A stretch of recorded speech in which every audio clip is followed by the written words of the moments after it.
This hotel room would normally cost you over $500 a night, and I paid exactly zero. And I'm gonna tell you how. Stick around. In today's episode, we are heading to Paris. Paris, Las Vegas at least. I am finally staying at probably one of the most romantic resorts on the Las Vegas Strip. Tonight we are celebrating my birthday, so I went all in on an executive suite, or maybe zero in. I'll tell you all about it. We're also gonna eat well. I got a couple of different restaurants set up, and I'm bringing you guys along. Let's go.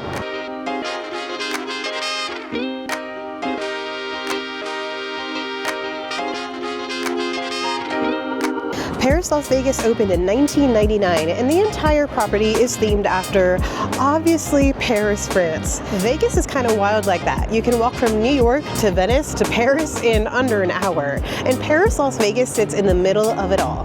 The exterior is inspired by classic Paris landmarks like the Eiffel Tower or the Arc de Triomphe, and honestly, it's one of the most recognizable hotels on the entire Strip.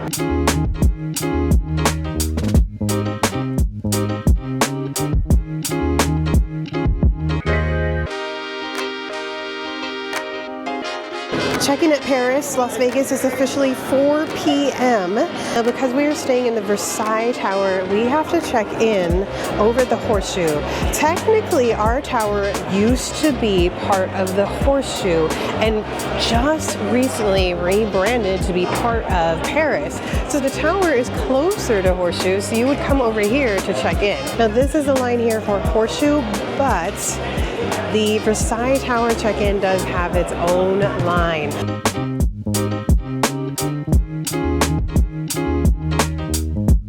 Welcome to our room for the night.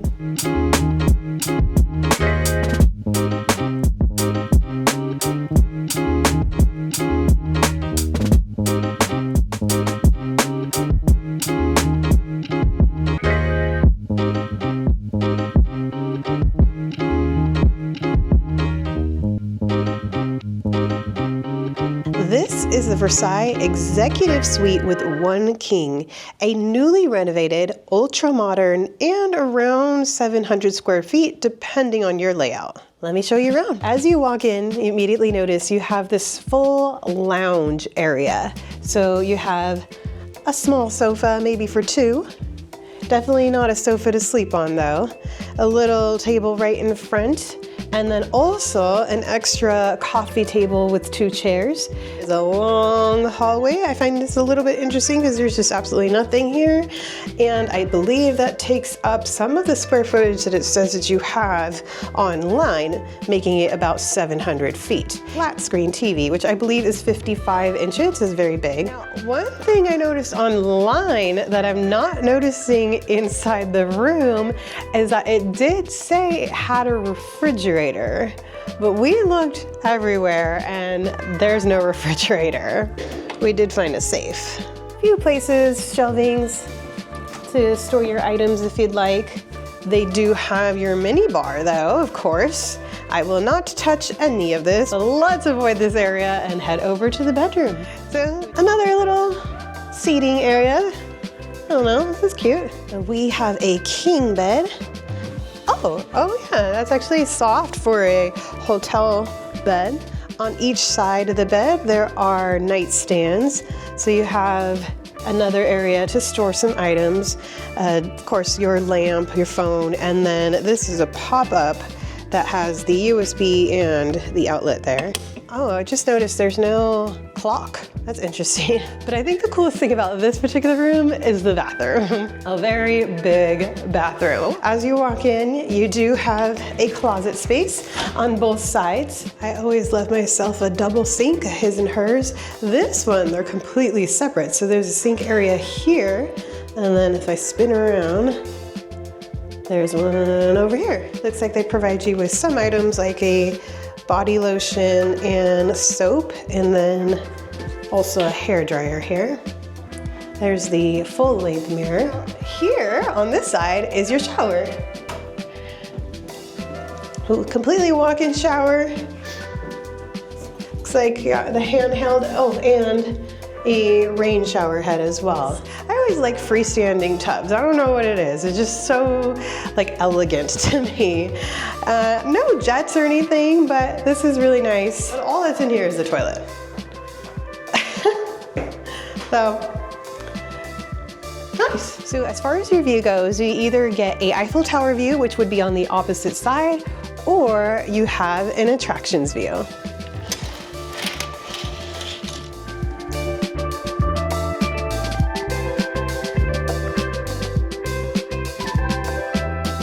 So this here will be the Horseshoe Towers. There's the link, you got the Flamingo and Dre's right across the way. All right, let's talk money because that is the main question everybody asks in a hotel stay. How much does this room cost? Now here's the scoop. I am a Caesars Rewards member, which you can sign up completely for free, and I am on the second level. The only reason I have the second level, I think there's maybe 4 or 5, but the only reason I'm on that second tier is because I have the Caesars Rewards Visa card, which automatically gives you that bump. I do not gamble or anything like that. I basically got the card, the credit card, for the free parking, because you get that second tier, you get free parking at all Caesars property, which is extremely helpful doing videos because those parking fees add up very quickly. They are very generous with their comps. This is the second time within a year that I was able to get a completely free room. The last time we stayed at Caesars Palace, and the suites are an option as your free room. It blows my mind. And when I was looking up the cost of this exact room for this day, it would have been over $500. Technically, I do have to pay the resort fee of I think it's $63 at the end of it, but because I have a Caesars credit card, I have the reward program, I'm gonna use my points to pay for all of that. I definitely think it's worth it. Yeah. All right, now that we've got that out of the way though, this resort has a lot of amenities, a lot of restaurants and cool things on site. Such a beautiful resort, so let's go downstairs and check it out. From the Versailles Tower, you get your own elevator, it shoots you straight on down. This technically is the Horseshoe, but if you go to the second floor, there is a walkway that takes you to Paris. I feel like I'm in between. I don't know what hotel. I guess technically Paris. We checked in at Horseshoe, but we're staying at Paris. I don't think I've ever walked over this way before. You can also get to Paris from the back of Horseshoe. I think it's even the same parking garage that you use, but I think this is a bit of a shortcut. Maybe. It looks like we're getting closer. Paris has a beautiful pool. I've been able to sneak in. They've let me come through to see the pool once before, so I'll add that footage in here. Unfortunately, it is not pool season, even though it's like 70 degrees out right now. Unfortunately, the pool is closed. Officially in Paris. One of the main attractions here at this hotel, of course, is going to be the Eiffel Tower viewing deck. I've done this once before during the daytime, and it's actually really nice. They have some really pretty views, kind of surprisingly romantic too. 26? That's not bad. And it's open until midnight. But there's an additional fee. Oh, they got you there. So what, over 30 bucks? Yeah. 32, 33. And if you're staying here, you get 50% off. That's really great. Maybe we'll see what time we're done with dinner. That might be a nice thing to do at night. I've never done that at nighttime, so maybe. We'll see. If you were staying at any of the other towers besides from the tower we are staying at, this is the lobby, which I have always thought was so beautiful. It just looks so grand. Like I literally feel like Cinderella walking through here. Now let's talk about food. There are about 15 different dining options ranging from quick grab-and-go spots to some seriously bougie options. We're talking heavy hitters like Gordon Ramsay's steak, Vanderpump Paris, Naboo Sushi, and the Bedford by Martha Stewart. But if you want my personal insider recommendations, head to the front of the Paris. There are some seriously great restaurants that have a mix of the best views and value. Like, for instance, you cannot beat Mon Ami Gabi. Their steaks are at a fantastic price point for the Las Vegas Strip, and across the street is the Bellagio Fountains. And for brunch, Alexa's is an absolute excellent choice, one of my favorites. I'd highly recommend the Disco Ball cocktail. But the real icon here is the Eiffel Tower Restaurant. And spoiler alert, we might be heading up there for the very first time later in this trip. And now we are heading back towards the Horseshoe. So instead of taking the quick way across the little hallway that we were at earlier, this is the other way. And this is now entering the Horseshoe. So this is going to be somewhat the long way to get back over to our hotel, which is so weird that we're going through the Horseshoe to get to our hotel room, even though technically we're staying in Paris. Kind of cool, kind of get the best of two different hotels in one. I'm not going to show the Horseshoe though. I've done that. That's a separate video. That would be a Horseshoe video. So I'm not going to show the amenities here. I can say that this room is really good for photo shoots. We just did a whole birthday photo shoot. Make sure you're following me on Instagram, Danny702. I called downstairs because I did look again online to see the amenities on this room, and it does say it comes with a refrigerator, so I thought maybe I'm missing it. So I called downstairs to ask him, is there a certain place or does my room not have it? And they said that they would bring one up for free, no charge, and that's exactly what they did while we were downstairs. So refrigerator, check. I definitely needed one because I do believe we're gonna have leftovers that I would like to take home, plus, I mean, a few items. For dinner, we're heading to a sister property. We're heading to the Flamingo for a birthday celebration. Of course, I'm running a little bit late, so we gotta head out.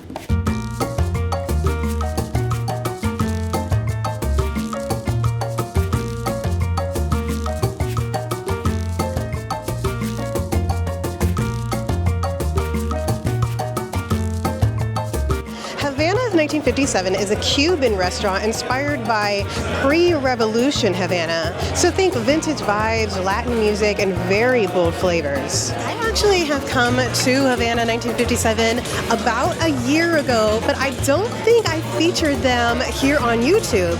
Back in November, they reached out and asked if I wanted to come back. They gave us an invite for an Instagram post. And unfortunately, because of my schedule, I work full time and YouTube and all that, I didn't get to that until just now. I love live music. I was a little bit unsure if Paris offered any, so I thought this would be a good spot. For our cocktails, I went with a suggestion from our server, and I got the spicy guava margarita. It's Jose Cuervo Gold Tequila, triple sec, lime juice, guava real syrup, Tabasco jalapeno, dehydrated lime, and a jalapeno spice. A slight hint of spice, not too loud, very tequila forward. The trick is to drink around the rim. We also got the tiki mojito, which was a tiki twist on the classic mojito, which includes coconut Don Q cocoa and spiced rum, which is the Captain Morgan. Also fruit juices, it's got bitters and grenadine. So it's very much like a tiki drink, very, very tropical punch flavors, and that, I feel like this one's the sneaky one. This one might take me a little bit longer to drink because it is tequila forward. This one's sneaky. For an appetizer, we went with the Cuban croquette, which is $18. You get your choice of ham, chicken, or assorted. We got chicken, and this is a Cuban classic. It's crispy fried with cilantro dippy sauce. I wanted to try something a little bit more authentic, but this is really good. Very, very good, actually. Damn, I like this a lot. So for entrees, I went with one of their classic signature dishes. This is the Pollo Havana, a Cuban family recipe of roasted chicken marinated in-house, and it's served with white rice, black beans, roasted potatoes, and sweet plantains. Massive. I didn't think it was a whole half chicken. Did it say that on the menu? I might have missed it. This is one heck of a plate. I'm very thankful that we got the refrigerator back at the room because we're definitely gonna have some leftovers to take home for tomorrow. This is a very shareable plate. Like, for real. It's a very nice flavor. A different flavor than what I'm used to. I think the only time that we really have had Cuban food was in Florida, but I feel like it's very authentic just because the flavors in here. Spices that meshed really well with the chicken. We also got the ropa veja, which was $32, a braised flank steak, low braised and shredded in a rich tomato sauce, and it's served with white rice and black beans. We just need some corn tortillas with that. But the rice is excellent. There is some sort of flavoring, some sort of spice or herb in that is so good. So we had to get the coterito.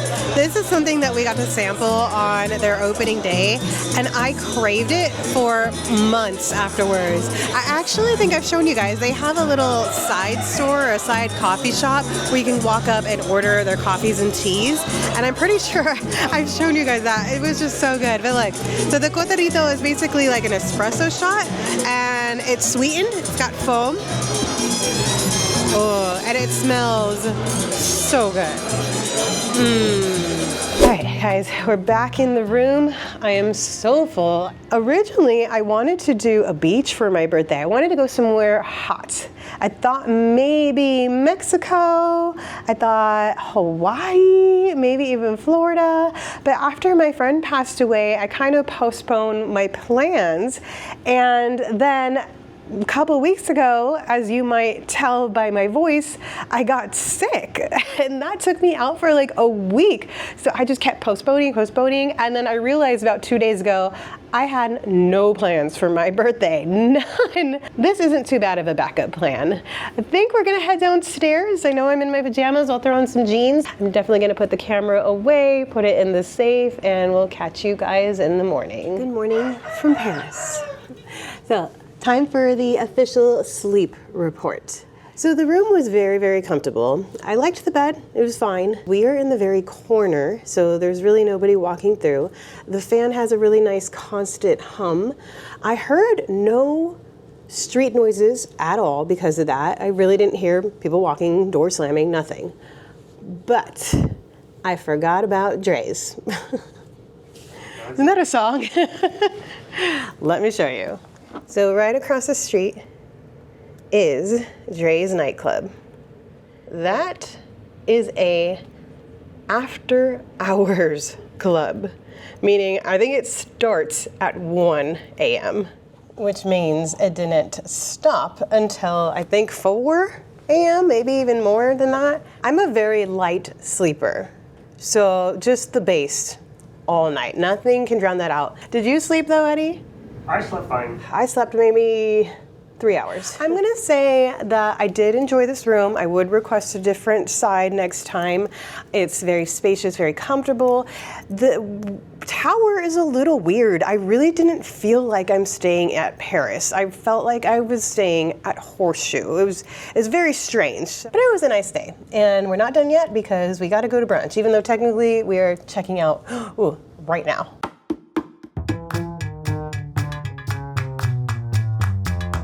Right into the kitchen. How cool.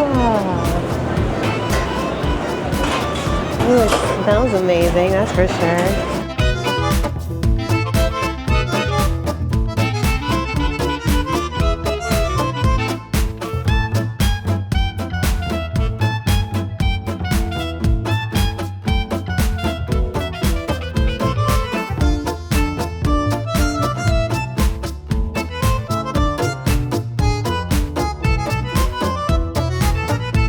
Oh my god.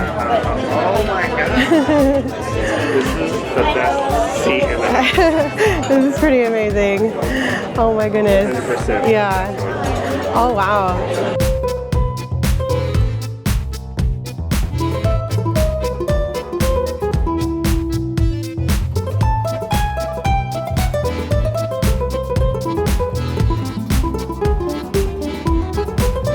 I'm super excited. Everybody has been like crazy friendly so far. We ended up not ordering at the bar, but the bartender was so nice.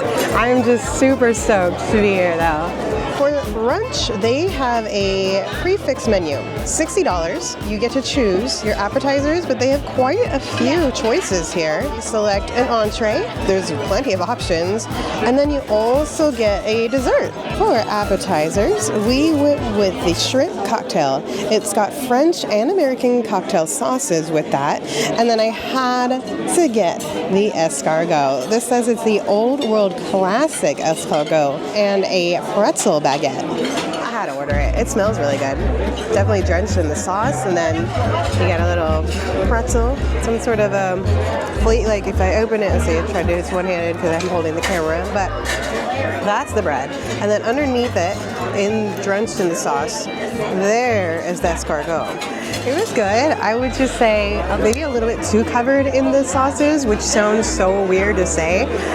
A little too salty, but very, very good. It was interesting the way it was plated too. That was kind of neat. So kind of already ready for you. You don't have to do any of the work. And then I like that it came with the little side of the pretzel baguette that you can dip in the rest of your sauces. So that was really good.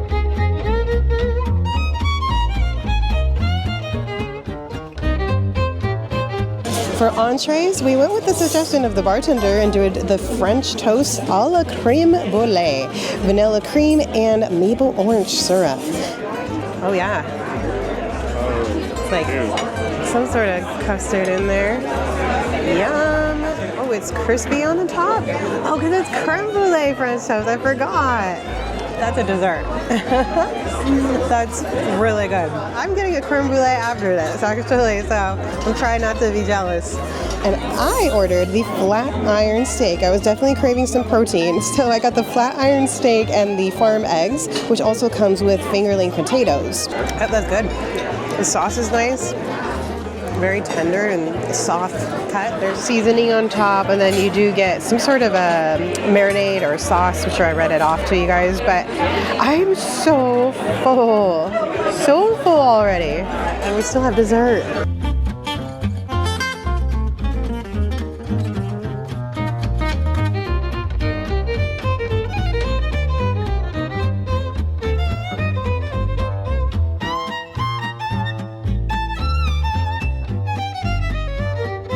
They have been full-size plates. Like, that was a full-size appetizer escargot. My steak seemed like a pretty standard size. Anywhere that alone would cost about $50-$60. And then the creme brulee, I thought for some reason it was going to be small. That is a full-size creme brulee. Yeah, the brunch is a pretty great deal, especially just for how nice the restaurant is. The service has been really, really great. And this amazing view. Very rich, creamy. You can definitely taste the vanilla of the custard, and then the layer of the caramelized sugar is just nice. That was a fantastic way to end our stay. I would highly recommend the Eiffel Tower Restaurant. $60 for everything that we had is an incredible deal, and that view was amazing, and they really, really did make me feel special for my birthday. Thank you for coming with me. If this video was helpful for you, actually, as a birthday present, hit that thumbs up, and please subscribe for more adventures in Las Vegas and the surrounding areas. I need to go take a nap, but then I still gotta edit, so we'll catch you in the next one. Peace.